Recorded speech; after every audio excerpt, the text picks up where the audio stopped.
Hi, welcome back to Elnion Studios. My name is Bill Mew. And hi, I'm Des Blanchfield. Great to be back at the desk. And welcome everyone. Thanks for tuning in. Hopefully you've been enjoying our weekly updates. So we've got a number of key topics to chat about today. Just to touch on them, we've got a piece that Bill's done around a double standard challenge and the hypocrisy with regard to social media platforms, a story around ASML, a touch on Gen Z stance on AI, and then going to wrap up with a piece with regard to what the UK and French governments are doing with regard to regulation of generative AI in their environments. Bill, why don't you kick us off with the story you posted a couple of days ago with regard to the issue of double standards and specific, but more broadly, things around Facebook, because I know you were on television the other day with this on a as well. Indeed, I've been on a broadcast interview debate, which will be appearing on Tuesday. But ahead of this, I shared some of my thoughts on Elnion for all our audience here. Essentially, there's a pending ban on TikTok in the US. From our perspective, this is actually a fairly blunt instrument to tackle what is a fairly broad problem across a lot of social media platforms. I'm a little bit reticent to be wholeheartedly behind the ban, because I actually don't think it's addressing the real problem here. I know that there's been a lot of talk about the social harms coming from social media. I know there's going to be some big reports coming out from the OECD and others that are going to highlight this. And I think actually, instead of focusing just on TikTok and being a little bit xenophobic, we need to possibly look at the wider social harms across all social media platforms. And in order to do so, I think we need to limit access to social media and other potential harms for children until a certain age, say 15, I would support, just as we've done with driving, alcohol, smoking, certain films that are all age-gated. But I believe that there's been an approach of this sort of accord in Australia. Des, do share some details. Indeed, there has, Bill, and in fact, to that very point you just mentioned, here in Australia, we've got our federal government now kicking off a discussion with regard to the question of should under 16s children, that is teenagers, but under your children, should under 16s be allowed to even use social media? So, with parental controls, have some form of ID proof that you are of certifiable age, because of the issues. And I've had some issues recently where a young girl took her life. I think she was 14 because of online bullying, without naming the platform. And I think there's a lot of curiosity around what Australia is doing, because people don't quite understand it if you're not necessarily here and consuming the media every day. But as you may know, and I know you do, Bill, Australia took issue with regard to what Meta's Facebook platform was doing with regard to scraping and using news content, which here in Australia is controlled and protected and copyrighted, and they were not willing to pay for that content, but they wanted the commercial gain of being able to put advertising around it. The government supported that law and enforced it, and then they did start having to pay for that content.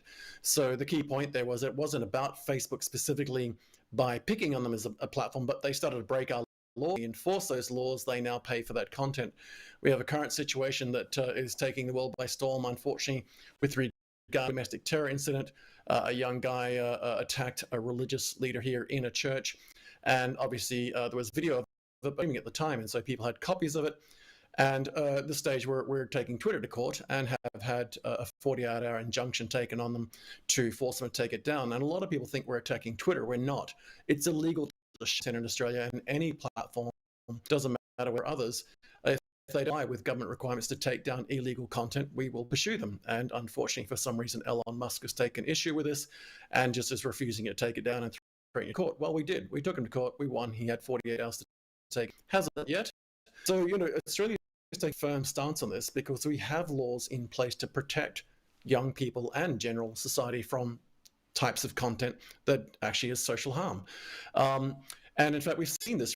I'm keen to get your thoughts, because you've got a piece on this in a minute. We'll come to that. But I know the UK government and the French government have already in some regulation and regulatory controls around generative AI, and I'll circle back to in a minute. But let me just quickly touch on two other articles, and then I'll come back to you on that piece that you've done around that topic as well, Bill. So I put out a piece very briefly just around a topic that's great interest to us. China has remained ASML's top market for semiconductor production and consumption. Now, this is an interesting topic because there's been a lot of attention on this, as you said before, often considered a xenophobic attack, but there's commercial and economic realities here that geopolitical tensions have been pushing one nation to essentially get the world on board to quell another nation's capacity to innovate and grow and get a technical lead and a range of things, and particularly AI. And yet China's continued to be a market, the Korean manufacturer of chips. So I think to be talking about it, people are going to have a look at that. Also, just briefly, we had a report come out recently, which I touched on and did a little piece on, and it spoke specifically about Gen Z's cautious stance on particularly generative AI. And as most people know, platforms like OpenAI are still charging for their generative AI platform. But when you look at what Microsoft and Google and Meta, Facebook, Instagram, and WhatsApp have done, they have given their AI tools away, generative AI. If you turn on WhatsApp now, you'll get an update automatically. You have a generative AI tool there that's just one of the many chat channels in your WhatsApp app. You go to Bing, you can talk to their Copilot. You go to Google through any of their platforms, you can talk to their Gen AI or whatever it is. And they'll do anything from write your homework to tell you a story. But Bill, coming back to that topic, the UK government and the French government are now putting in place regulation around it and regulatory control specifically about generative AI. You put out a piece recently with this very topic in mind, and specifically whether or not, you're commenting on whether the UK government was ready for it. I'd love you to share some thoughts around that and highlights that our readers can look forward to in that article. Well, I think that there's a lot of focus on AI, but I actually don't think that a lot of sort of public sector organisations are actually set up to be able to harness it, to regulate it, and possibly even to understand it. And therefore, I think a lot needs to be done. And I certainly know that the UK government is making a lot of noise without, I feel, really making much progress in how it actually harnesses the benefits of AI. And I certainly know that the French have also been focused on the protections, the regulation of AI, and the threats here. This also ties into some stuff I've done in the past, and I've focused in the past around some of the cloud sovereignty issues. And I know that some of the regulations about controlling AI also are going to feed into the fact that we're going to have massive data sets that are going to be potentially containing a lot of sensitive information. Certainly, if the governments themselves are going to start using a lot of this data, then we need to be concerned on where they're hosting the information, whether we have sovereign platforms. And obviously, I think we're starting to see a divergence between what the internet is in China, between the internet in America, and the internet in the rest of the world. And this comes back to the TikTok ban that we focused on first, because obviously there is a very different version of TikTok that is available in China, which has a limit on access by children, that has time limits on the amount of time that they can spend it. There may be a different regulatory environment here in Europe, potentially with some sort of sovereign cloud data storage. And there's going to be possibly, again, a very different setup in America if indeed the ban is enforced and the American part of TikTok is forced to be sold off. Indeed. Well, we know for a fact that 2 states from memory, and I'll have to go and do some more homework maybe, but 2 states have implemented age bans and identifiable, or essentially what you'd call KYC or know your client. At least 2 states have put enforcements on not just TikTok, but social media in general.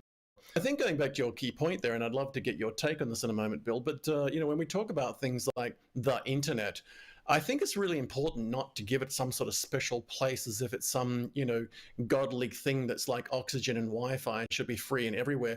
We think about television, we think about newspapers, things. There are different versions of movies released in different parts of the world because of cultural and other constraints. There are different versions of newspapers. There are different versions of television. We don't share the same movies all around the world, not just because we change the language or whatever. There are just different cultural constraints. And I think there's this expectation that magically the internet is beyond that or aside from it and doesn't need to be required to comply with local and domestic laws. And as you said, yes, there are different versions of, say, TikTok, although, ByteDance, if you like. TikTok has a different name, a different brand in China because they have different rules, different different laws, different government. So I think we've got to get away from this idea that sort of what the West and Americanized view of the world, not a negative slight way, but we are very influenced because of the amount of content that comes out of that region, whether it's Hollywood, Netflix. But one size does not fit all. There's expectation that whether it's Twitter or Facebook, and I know you spoke about this, and we'll come a moment on TV yesterday, you were, that I think weird misnomer that the internet is one size fits all and should just work, and that just isn't the case. If it were, then we would have the same newspapers everywhere, the same radio everywhere, the same TV everywhere, but we don't. Some things in Australia are not broadcast in other parts of the world, and similarly, and you spoke about this on air yesterday in Facebook, around Facebook, I know. And I come back here to emphasize the cultural differences, and it's the societal choices in what we want in our society. Take, for example, the fact that here in the UK, we have banned the mobile phones in schools. And that's because children, when they arrive at school, they have to hand in their phone. They won't have this phone all day, and then they'll get it before they head home in order to be able to continue their surfing or their social media or their messaging or whatever. A libertarian viewpoint in America means that actually they've been unable to ban phones in schools. And this is actually impacting on children's ability to focus on their education. We've also obviously had news recently that they're now going to have teachers with guns in schools, and God forbid that we have the proliferation of arms that we have seen in America. And I know that it's an issue that they addressed in Australia and actually managed to take some regulatory reform to address that. And therefore, yes, we have different attitudes in different countries, not only to education and to armaments even, but also to news, to information consumption, to a lot of cultural norms, and therefore that is natural. It is indeed. Well, lots of exciting things for our audience to tune into here, and lots of great things to read. And also, just very, very briefly, I'm sure our audience will probably already notice that they follow us on various platforms, but we have actually announced a podcast platform. We'll have a link to that called Podcom. We've announced and launched a video platform called Vidneon. Bill, you've got your library being loaded there as we speak, where people can tune in and have a look at your profile and consume your event. We'll have links to those wherever you see this video. And again, if you have ideas, questions, hit us on various platforms, whether it's on Twitter, Facebook, business, etc.